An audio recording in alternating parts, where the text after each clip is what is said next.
Good. Good afternoon, everyone. Thank you for tuning in today.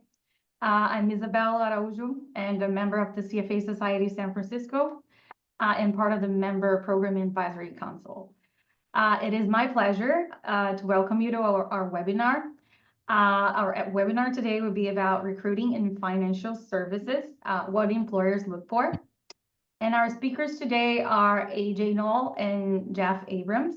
I will introduce them in a little bit. But before that, a quick item to note before we start, we will be muted for the event. So we encourage you to type questions in the Q&A box. We will monitor the questions closely and endeavor to have as many answered as possible. And this event will also be recorded, so and we will share the replay after. So now I'd like to introduce first AJ Knoll. He's worked in finance for the past 20 years. He's currently VP of Executive Recruiting at Hirenomics. For the past 12 years, he's specialized in placing high-level talent, especially in the asset management industry. And he works with a wide range of companies, from privately owned investment boutiques to trillion-dollar publicly traded corporations. Welcome, AJ. Thank you, Isabel. It's a pleasure to be here.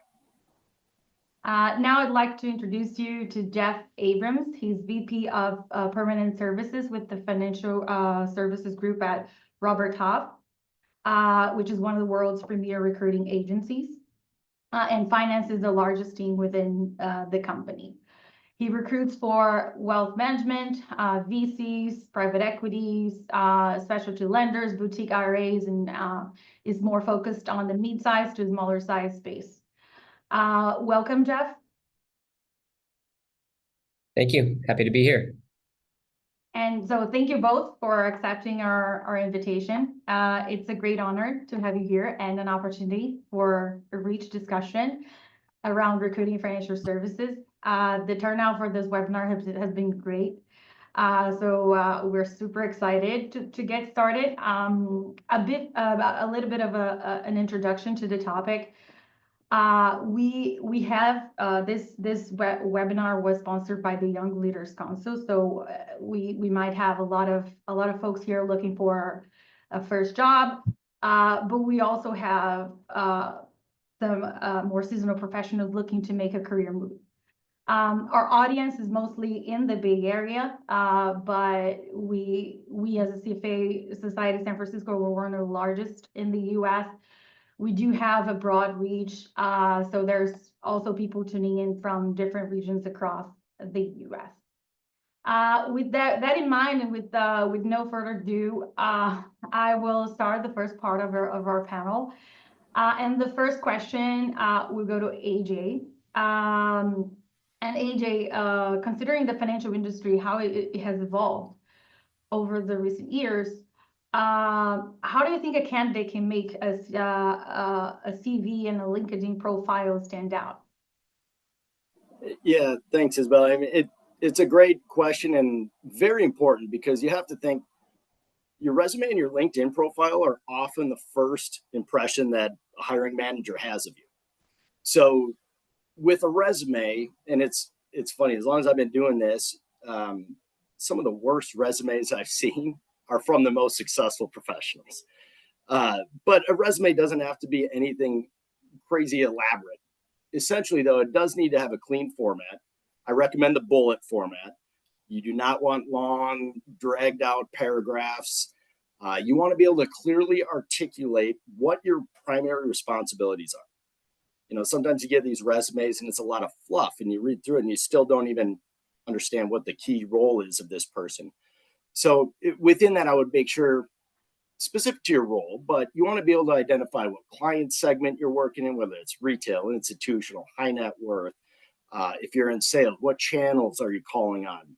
RIAs, broker dealers, independents, bank trusts, etc. Any successes that you've had in the role. And if you're able to substantiate that with numbers, you know, if you're in sales, I was able to grow my territory from X to X, or if you're a portfolio manager, talk about performance that you've been able to accomplish. CFA, you guys work so hard to get this credential. Make sure it's visible on your resume right after your name, right at the top. Also in the education and certification section. Same thing, LinkedIn. You want that, be proud of it. Put it right by your name, put it in the keywords, put it in your certifications. I know when I'm doing research on a new search, a lot of ways that I find CFAs is by putting CFA in the last name field of the search criteria. So if you put your last name, comma, CFA, I'll be able to find you that way. Your LinkedIn profile should really be a condensed version of your resume, right? So same thing, you want to at least articulate the key bullets of your responsibilities. So many times I see a LinkedIn profile and the title is Vice President. It's so vague. As a recruiter, we're trying to assess out who to spend time prospecting and reaching out to. Just make it really clear. Same thing with contact info. You can ask Jeff. Contact info is golden for recruiters or hiring managers. If we can't get a hold of you, there's no way we can tell you about the opportunities. So with LinkedIn, oftentimes, unless you're a first connection, you can't see someone's contact info. So I recommend putting that right in there's a couple places you could put it. You could put it in, kind of your heading section. You could put it in your about section. There's a couple spots where, regardless if you're connected to someone or not, I can at least see a way to get in touch. Resumes, a couple tips with that, especially if you're a younger professional. Education, I sometimes see at the top of a resume. Unless you're right out of college, that should go at the bottom. 2 to 3 pages max. Some people feel like you need to cram it all on one page. Not necessary. 2 to 3 pages max. Again, bullet format is preferred. With LinkedIn profile, a couple other tips. Put your picture on there. It definitely humanizes your profile a little bit more as well. And try to connect with people, right? Especially if you're a younger professional, try to get those connections up to 500 plus. But use LinkedIn as a resource for you. If you're looking for opportunities, connect with people from firms that you're interested in. Connect with people with similar titles that you're trying to obtain. Little things like that do go a long way, but use these tools. LinkedIn and resume, again, are very important as it's your first impression. Just a couple key things for you on that. And then the other tip for you with a resume, depending on how you're applying for opportunities. Oftentimes, especially as a younger professional, you're applying through a company's web portal. A lot of these big companies have their computer algorithms that will scrub your resume for keywords. And if there's not enough hits, it'll get discarded without anyone even seeing it. One way to do that, first off, you should always tweak your resume specific to the opportunity. Align your verbiage with the verbiage they use on the job spec. The other tip I would say, when you're applying for positions through an online portal like that, you can include a keyword section, or you can title it skills. In just black and white, put keywords that are from their job description right into that section. That will create more hits and get you through their computer algorithms. Once you get to higher level roles, oftentimes you'll be dealing with guys like Jeff and myself. Not quite as important for that section, but something that might be able to get you through the frustration of getting discarded before you even have a chance to talk with someone. So. Okay, great. Thanks, AJ. So making it simple for the hiring team to find you, right? So now my second question is to Jeff, changing a little bit perspective here, and thinking we have a diverse audience today. So candidates are looking for a number of different roles within the industry. What are the common themes that are important to your clients as they look to make new hires? Mm-hmm. Yeah, these are also, this is a great question as well. And again, thank you for having me here to share some of these tips with you guys. So the first thing that came to mind, to common theme today in this market, is that companies or clients, everybody seems to be thin on bandwidth for training. So everyone seems busy, every headcount is precious. There just doesn't seem to be a lot of additional bandwidth to train. So what that means is that they want candidates that can be as close as possible to a plug and play fit. And what does that mean for you, right? That means that you want to take an inventory of, well, what can I bring to the table? What do I already know, and how do I leverage that when I go somewhere new? So industry match is as important as hard technical skills match. So industry terminology or subject matter expertise. So in the investment space, maybe that's ESG versus international exposure. Maybe that's emerging markets or versus tech or long only value. So like, what have you been exposed to so far? What can you leverage to add value or reduce the training time that it would take for you to come up to speed in a role? Another theme, this is kind of piggybacking off of something that AJ said, but what I wrote is do your homework. So does the firm that you're interested in, does it align with your experience? Can you bring value to them, and not just can they add value to you? Identify the value that you can bring and highlight this in your application or in the keywords on your resume, and definitely in the interview rounds that you go on. So to go back to the question, you know, what are some of the common themes that are important to your clients as they look to make new hires? It's essentially trying to find the individual that can bring value from day one. And if you can't do that, you have to at least try to tie yourself into that as much as possible. And I found in past that people try to make too big of a pivot in their careers or between job changes, and they then struggle landing that next new job because it's too much of a stretch from what they can bring from day one. Good, really great, Jeff. It's a lot of what we see in the industry, really making sure you're ready, you're prepared, and certainly can add value to the company.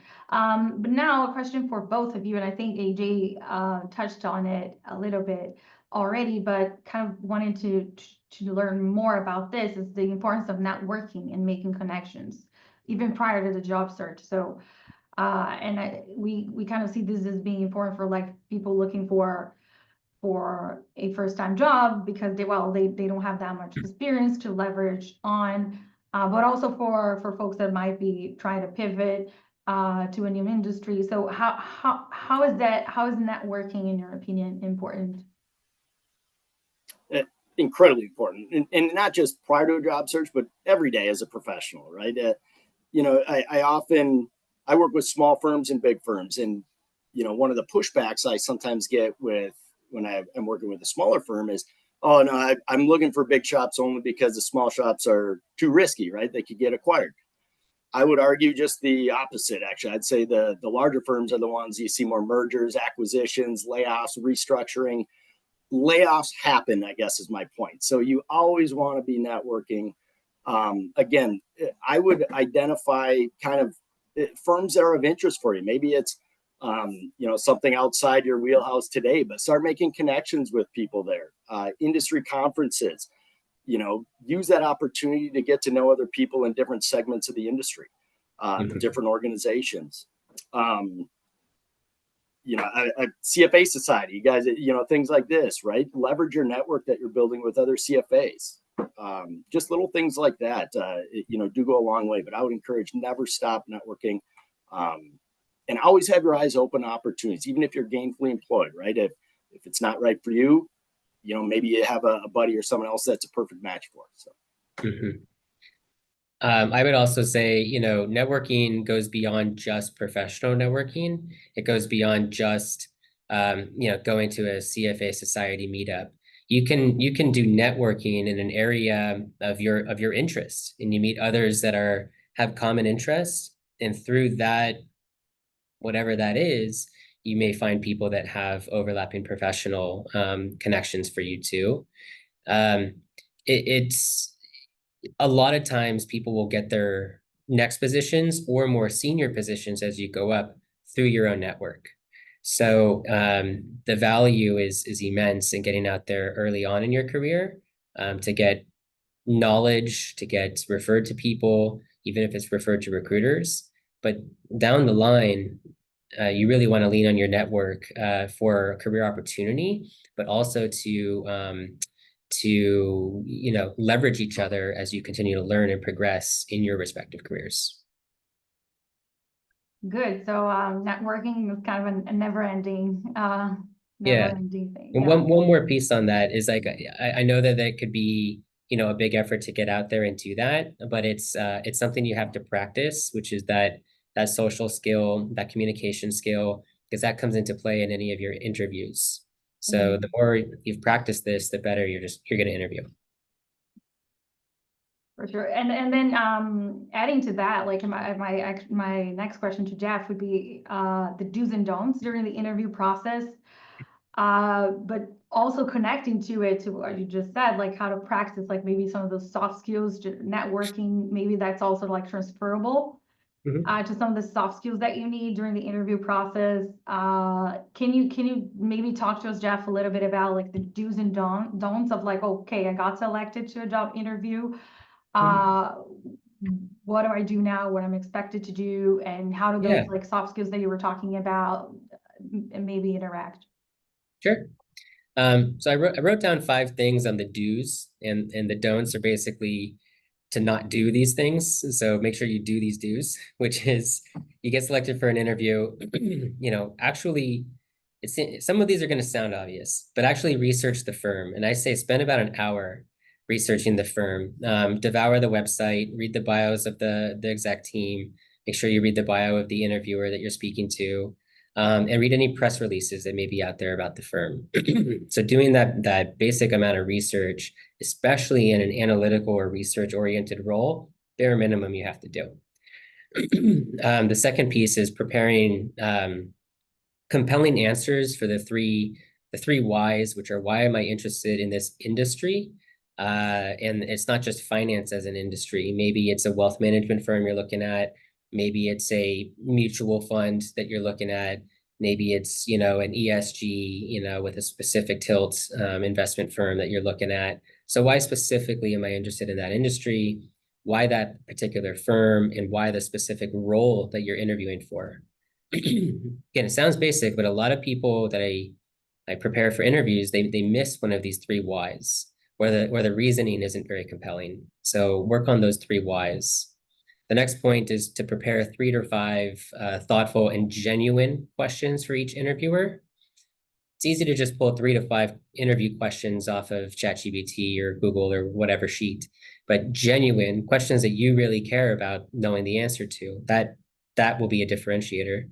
And then the 4th piece is prepare 2 to 5 examples of how you have added value in your current or your prior roles in team, and how you believe you can add value in the team that you're interviewing with. So back to that, why that specific role on the team and what you can bring. And then the last major do is to follow up every interview with a thank you note, one that's genuine, right? The interviewer is taking 30 to 60 minutes out of their day to meet with you and tell you about their firm and position and learn about you. The least that we can do is follow up with a courtesy thank you note afterwards. So those are my major do's.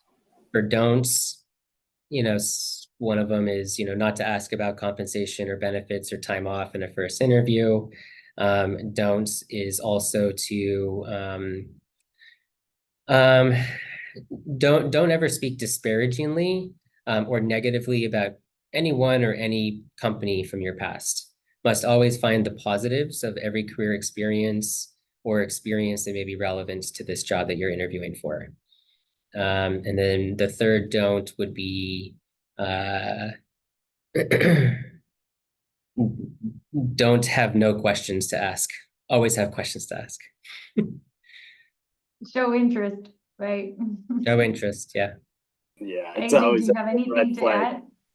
Yeah, I mean, Jeff brought up some great points. Along those, I can't stress the importance of having a list of questions prepared, and beyond just some generic interview questions. But a lot of times, the hiring manager, whoever's interviewing you, can tell a lot more about you by the questions you're asking versus the questions you're answering.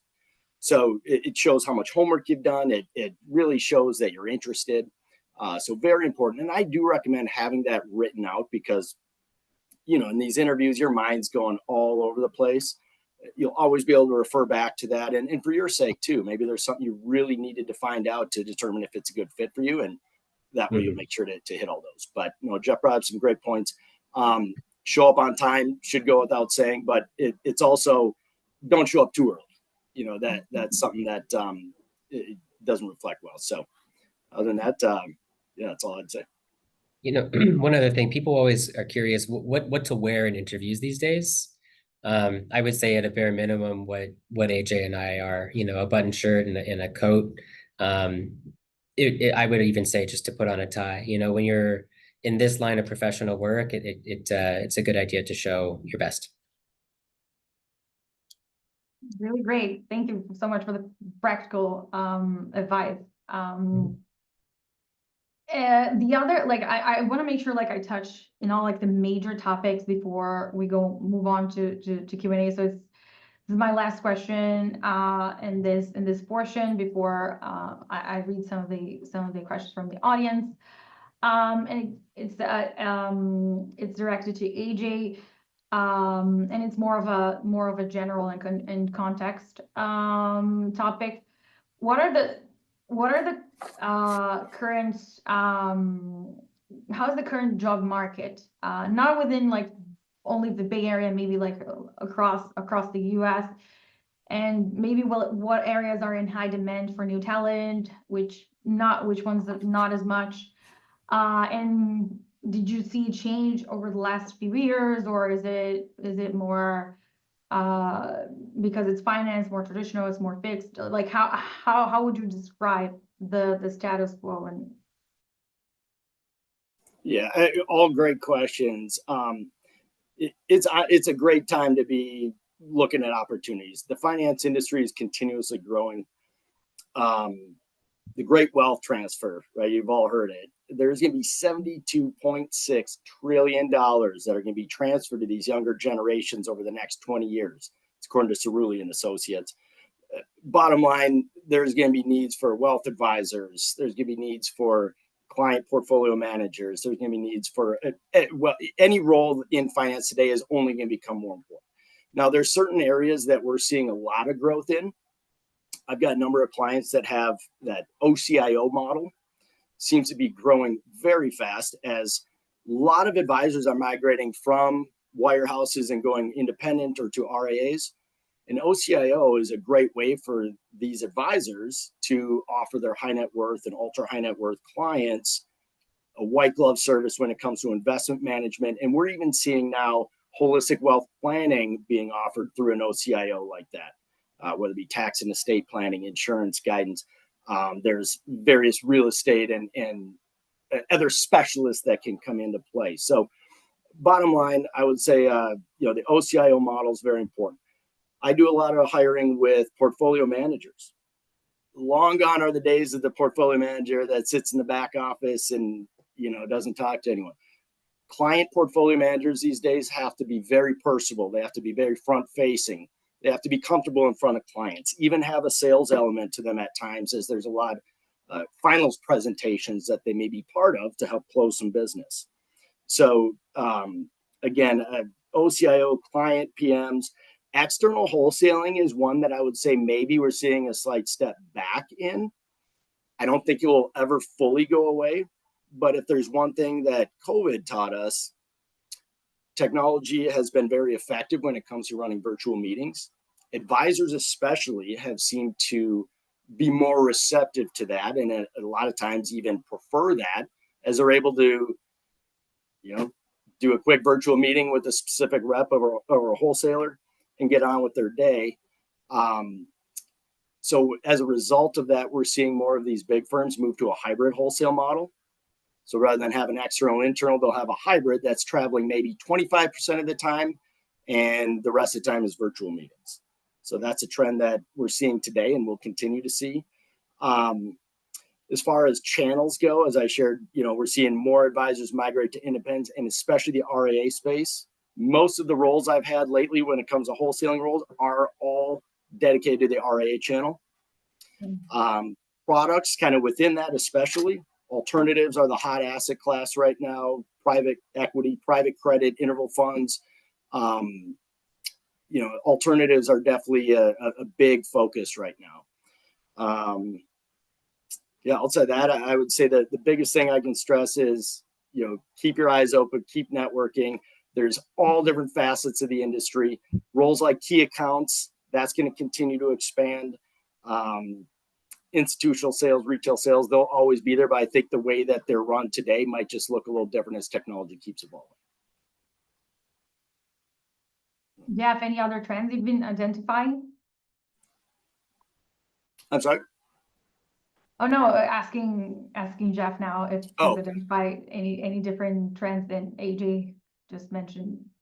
No, I think that he hit on it. I mean, the biggest trend that I see is the push to registered investment advisors, especially in the Bay Area. The larger wirehouses and broker dealers, they're still very much here, and they still have, large teams, but I think just the bulk of the demand that I'm seeing for recruiting is in the independent RIA space. And yes, I would definitely say too that alternatives are the leading asset class. Bay Area, maybe not such a surprise, but if he's seen that from kind of the national view, I would agree with that for sure. Yeah, definitely. We're seeing alternative investments growing as an asset class, and a lot of opportunities there. Thank you, Jeff. AJ, these were all of my questions. Now I'm moving on to, we have received a number of questions through our Q&A, and reading over them. A lot of them are kind of like a common topic around pivoting. Pivoting not only geographies, but people that are in tech want to move to finance, people that are just are in an MBA program, don't have previous experience in finance, but want to explore the industry a bit more. So what advice would you give to those people trying to make that career move? Maybe start with AJ. Sure. So if you're, like, I see one question up, currently in an MBA program, there's internships and there's opportunities where you can at least start getting some good experience while you're completing that. I would recommend looking at some of the bigger firms for that, because if you can put a Merrill Lynch or a Morgan Stanley or one of these big shops on your resume as you're kind of working through school, even if it was a part-time gig, you're able to put that name on your resume. A hiring manager, when looking at that resume versus one with nothing on it, is going to always go toward that. A lot of those bigger shops too have some excellent training programs. So that'd be my advice with that. Get your foot in the door somewhere.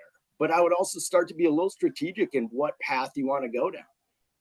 There's so many different avenues within the investment and asset management world. If you're interested in sales or more analytic type stuff, I mean, there's so many different things. So I would start identifying too what path you want to pursue, and then get your foot in the door with some of these bigger firms, just as an entry level, and just start getting some experience. Through networking, opportunities will present themselves, especially with the CFA. That's going to be something that's going to continuously set you apart. If you haven't completed the CFA yet, I don't, maybe everyone on here has, I guess I'm not sure, but even if you're a candidate, put that on your resume, CFA level 2 candidate. Trust me, little things like that will separate you. So I guess that'd be my advice there. Jeff? Yeah, I mean, one word is networking, but that's just too broad of a word. So I'll give you some specifics around networking your way. Going to organized events is certainly one thing you can do, but another may be, creating sort of a target list of companies or companies in a certain segment of the industry, and just reaching out to people and seeing if you can take them to coffee, seeing if you may be able to grab a quick bite with somebody. I wouldn't wait until they have a job posted to try to reach out to these individuals. I would try to network with or make some connection with them, or offer to open your network maybe to somebody that you're asking to connect with, because you have to learn about what is out there as well. You know, you may not know, especially if you're a pivoter from tech to finance, you know, to financial services. You have to start to learn about the industry, and you're really going to do that by talking to people. And it's not always just going to be interviews. It's just talking to people that are in the industry. So back to the power of networking, that's really the biggest thing. And there were some other questions about, you know, folks from another country with an MBA. I've you know, worked with candidates like that in the past. Yes, it is difficult. And depending where you come from with that academic background, the US market sometimes values it and sometimes doesn't understand it enough to leverage it. So it might make sense to look at a local, you know, program, get involved with that local program, the students in that program, the school of the dean, you know, office of that program, and get yourself networked, leveraging that name. Or like alumni gatherings is a good way to also to go about it. So what I'd like you to take away on that note is just you know, reaching out to folks at interested companies or in interesting segments of the market and try to get coffee dates with them. Jeff, I really like that point about just trying to get people to talk to you, just go for a coffee. Like I've done that myself. I pivoted from Brazil to here, and a lot of it was like trying to find people that I had some common things with, like maybe like Brazilians working in finance here or in Yeah. tech, Mhm. and that this is actually one of the questions. Like I'm one of the folks there is also coming from abroad or have a F1 visa, a student Mhm. visa, if that would have any impact. Mhm. And I've seen that a lot of, and as AJ said, like you probably you want a foot in the door. You just want that one opportunity that would actually open other possibilities for you and opportunities as well. I just wanted to share like kind of my personal experience there Yeah. because I know it's hard, and then sometimes like you need to you will start from zero. So Mhm. yeah. Find some common connection. Look up someone else that speaks Portuguese in wealth management, and there you go. Yeah, really. So Mhm. moving on to another question from the audience. Like a lot of people are using AI as a tool to job search. It has pros and cons from a perspective of uh, from your clients and in your personal perspectives when looking for new candidates. Uh, do do you have any concerns when folks are using AI maybe for their in their CVs or answering questions? Like how do you view like the use of AI within the hiring process?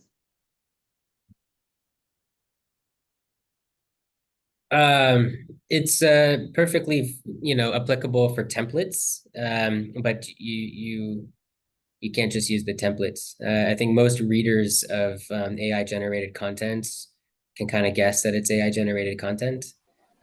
So you have to give it a genuine touch, I think, whether that's your resume, you can get a nice template off of there. But the actual content, you need to put some thought behind it and match it to what you're applying to. The thank you note, same. It's very easy for me to see if a candidate wrote a thank you note using a ChatGPT, or if they're actually, you know, referencing points in the conversation or, you know, reflecting on points of the job that they find genuinely interesting. So I think it's fine, just like its application across kind of everything, but it shouldn't be the answer. It shouldn't be the only tool. Yeah, I'd agree. I mean, AI only gets you so far, right? And especially more senior level roles, the interview process becomes so much more interactive with, you know, different case studies you may have to do or sales simulations or things that AI just can't help you with. So I would utilize it as needed, but again, it's, you know, be cognizant of that. And like Jeff said, it's funny because you can't kind of tell what an AI generated response is, or at least seeing, you know, your antennas go up a little bit when you see it. So It's a great tool though. Even like a take-home case study, you can certainly use it on the case study. You can use it, you know, to get some answers, but you have to take that time to understand how that answer is why it is what it is. Because often in any subsequent interview, there will be conversation around that case study, right? Or on the job, they throw you an assignment that mimics the case study. And so you have to understand it. Yeah. Use it to help you, right? Not as the only thing. It's a support tool. And then there's like a few questions around designations, and I think those are a bit specific. I will leave those more towards the end if we have time to cover those. There's a question here that I wanted to touch on. Someone that's it's really interesting because it's not like someone actively looking for a job, but someone who is currently employed, wanted to invite like new opportunities. Their time is limited, obviously, like the full-time job thing, but they want to make sure they continue to progress in their career. So what kind of advice would you have for them to kind of be like looking to the market, but not in a very direct way? It's a great question. And I think AJ will have a similar answer, but I think it's important to align or connect with 1 to 3, recruiters that you like, you trust, and can be your eyes and ears out there to bring you, opportunities as being a passive candidate. So I think it's a free service to the candidate. I don't see why you wouldn't leverage that as a tool for yourself. Yeah, I was just about to say the exact same thing is, network with guys like Jeff and I. It never hurts to know what's out there. And, honestly, I built a big network nationally of people just like that are always just curious what's going on, what their opportunities are, or who's hiring. And sometimes my best candidates come from referrals through those contacts, right? Same thing. I let them, hey, I have a new opportunity. Not timings aren't right for them, but hey, their friend is good, or just stuff like that. But there's a lot of good recruiters out there that focus in this industry. And outside of that, I would, LinkedIn's a great resource. There's, depending on what your background is or what type of roles, there's different industry websites. Fundfire, for example, if you're looking for sales roles and wholesaling roles, Fundfire's got a nice wholesaling job board there that a lot of top tier companies will post on. So yeah, I would just leverage the technology you have and networking ability, and don't be afraid to reach out to other recruiters. Just say, hey, what are you working on, or what are you seeing out there? We talk on the phone for a living. We're always happy to let you know. Yeah, and you could set the right expectation with any recruiting professional. Like, maybe you're just out gathering some information. You want to make sure you're getting paid according to market these days, or you're curious from our perspective, what kind of opportunities might be out there for you. But you're happy where you are, or you're not looking to make a change this year. Who knows? Maybe next year. I still keep the people like that in mind. There's still something that could maybe make somebody perk their ears up and want to consider it. So I'll take the note, and if something comes around, we can place the call. But if it's a very, very passive candidate and they're just looking for information, that's great too, Yeah. A general theme today seems to be like networking, right? Just making sure you put yourself out there, you're talking to people, and go from there. Another question that's a little bit more specific, I would say, do you recommend an executive summary at the top of a resume? In addition to modifying resume to include like keywords and skills from job description, if there's any like free resume screening software or tools you'd recommend. We've talked about AI, but if there's anything else there. Yeah, as far as the executive summary, I'd say, sure. It's not something that I would ever make a hiring decision on to proceed or not proceed with someone, but I think it's good if you give a little just high level overview. Now, if there's, half a page, no, a paragraph at most, right? You want to make your resume really focus on the key things in your background or what you're trying to get hired for. So sometimes an executive summary could take away from that, but I don't think it's a bad thing. I'd just be cognizant of the length of it. And then maybe use a cover letter for that, or cover letters aren't really, you know, I don't know, maybe Jeff has a different opinion. I don't use cover letters very often anymore. Mhm. It's not requested by many of my clients at all. So I wouldn't put a lot of emphasis in a cover letter. Mhm. I would just make sure your resume is really clear and articulate. Make sure the dates are crystal clear too, and they make sense, right? If there's a gap in there, acknowledge that. Hey, I'm studying abroad for these 2 years or whatever it might be, right? Because if there's a big gap in there, the first thing a hiring manager is going to want to understand is why or what's going on there. So, as far as, you know, free resume screening software, I mean, even Microsoft Word's got a template you can use, but it's funny. I know exactly when someone sends me a resume from the Microsoft Word template, I know what it is, but you know, there are resources out there free online. Anyone's welcome to contact me. I'm a stickler on it because I look at resumes all day. So I've got several, you know, formats and blank templates that I'm more than happy to share. But at the end of the day, it's just make sure the content's clear and easy to read. Mhm. I got a couple comments on that. On the resume point, I think in our industry, kind of the simple format is better. We don't need the fancy designer formatted resumes. It's not what our hiring managers or us are looking for. So simple, clean, easy to read through, you know, bullet pointed version, I would definitely say. As far as the exact summary or the cover letter, I think it, for the most part, yeah, not so necessary. But if you are a pivoter, if you're pivoting into this industry, or maybe, you know, individual from abroad now here, or maybe an individual that's maybe, you know, got quite a bit of career tenure, but making some sort of a pivot, the exact summary or the cover letter can help kind of bridge the gap from just what the experience is on the resume. So sometimes with the exact summary that's on the resume or embedded in the resume, just be careful to make sure that the language in there is applicable to what you're applying to. I've had a lot of times where people forget to change whatever language is in that summary at top, and it's misaligned with the job that they just applied. So, so if you put that subjective language in there, just check it every time. Good, so let's try to cover, we still have like a couple of minutes, like I have two final questions, maybe you can try to like real quick cover those.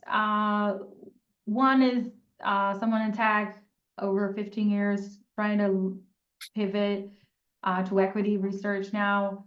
They're asking if like is there such a thing as like too late to pivot careers or any recommendations? This person has like a lot of certificate like MBA, CFA, etc. Like, is this enough? Or I think you've already mentioned like um, making sure like the resume transmits all of the relevant experience. But like, is there like a lot of transferable skills that this person might be able to use? I, Uh, I, I do think so. Go ahead, Jeff, and then I can give my thoughts. Sure. Here's my thought on that one is, yes, there's relevant skills. Somebody that's been working 15 years and has progressed in their respective career path, has career experience and life experience at that point. So there will be transferable skills. A big concern that I see from my clients about considering candidates like that is that that individual is likely, you know, pretty expensive or maybe pretty expensive.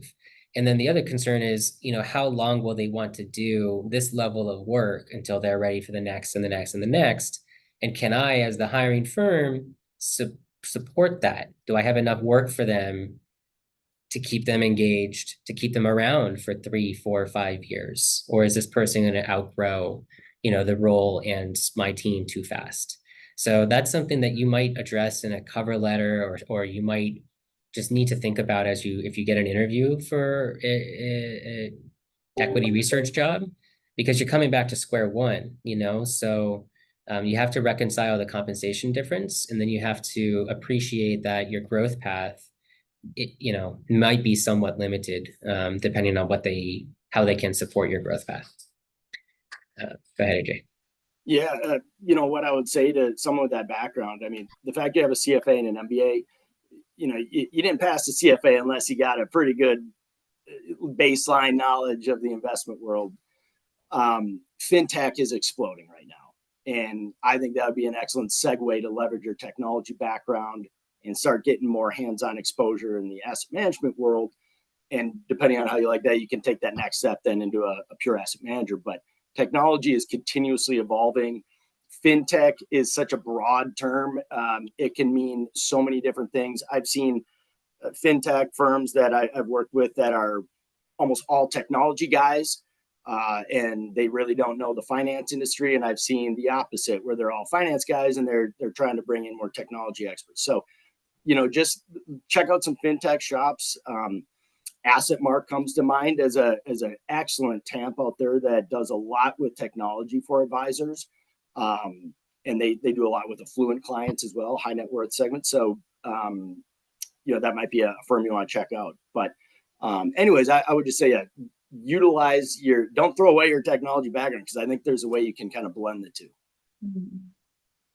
Good. And final question real quick, would passing Series 65 or any of the FINRA licenses help, like prior to getting a job, or it's just like a checkbox, or how? No, I think it's great. I think it's demonstrated interest in the role you're going to, or, it's, you can get the SIE unsponsored. So if you're a junior candidate or, an entry candidate, I would definitely recommend pursuing that. It's exemplified interest. Anyone can just say, I'm interested in this career path, but putting some effort behind that and you're on your own time, that goes a long way. I think you need to be sponsored for a 65, but you can, even if you don't get the license, you can still find, material to study, because a lot of RIAs want a 65. So that would be something good to do. So I think it's valuable. Yeah, I think it just depends too on what you want to do, right? Because differing license makes sense for different roles. So yeah, it depends on what path you want to go. I don't think it's ever a bad thing either. The challenge, of course, is you have somewhere to hang that license if you do obtain it, and then also for those that don't have a specific license, I've almost never seen that be a complete deal breaker for clients of mine, as long as you're able to obtain that within reasonable time, usually a 6-month time frame. But again, it's all role specific and company specific. Good. Thank you so much, AJ, Jeff. I don't see any other questions in the Q&A box, and we've actually run over our time. I'd like to thank you again for joining us this afternoon. And it was really great, really rich conversation. Hope that folks attending can take some of those tips and apply those and successfully land their dream jobs. That's kind of what we hope. Thanks again, AJ, Jeff. My pleasure. Thank you for having me. Yeah. Thank you, Isabel.